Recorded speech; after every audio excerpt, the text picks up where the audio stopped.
అంటే ఈ రాజగోపాల్ రెడ్డిలు, వెంకటరెడ్డిలు వీళ్ళ మాటల్ని, వీళ్ళ చేష్టల్ని, వీళ్ళ కుప్పిగంతుల్ని ప్రజలు నమ్మే పరిస్థితులు ఏం లేరు.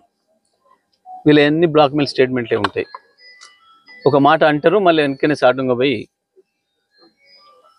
కాంప్రమైజ్ అవుతారు. ఎన్నిసార్లు చూడలే మనం. రేవంత్ రెడ్డి 25 కోట్లకు కొనుక్కొచ్చుకున్నాడు అని ఇదే రాజగోపాల్ రెడ్డి మాట్లాడండి, ఇదే వెంకరెడ్డి మాట్లాడండు. గాని నాయకత్వంలో పనిచేస్తామా, మేము ముందేనే ఉండం, వెళ్ళిపోతామని చెప్పి ఒకదా ఉండి వెళ్ళిపోయింది నా బయటికి. కాసేపు అలిగి వెళ్ళిపోయిండు. మళ్ళీ మేము ఇంత పెద్ద మనగాళ్ళం అని చెప్పుకుంటారు.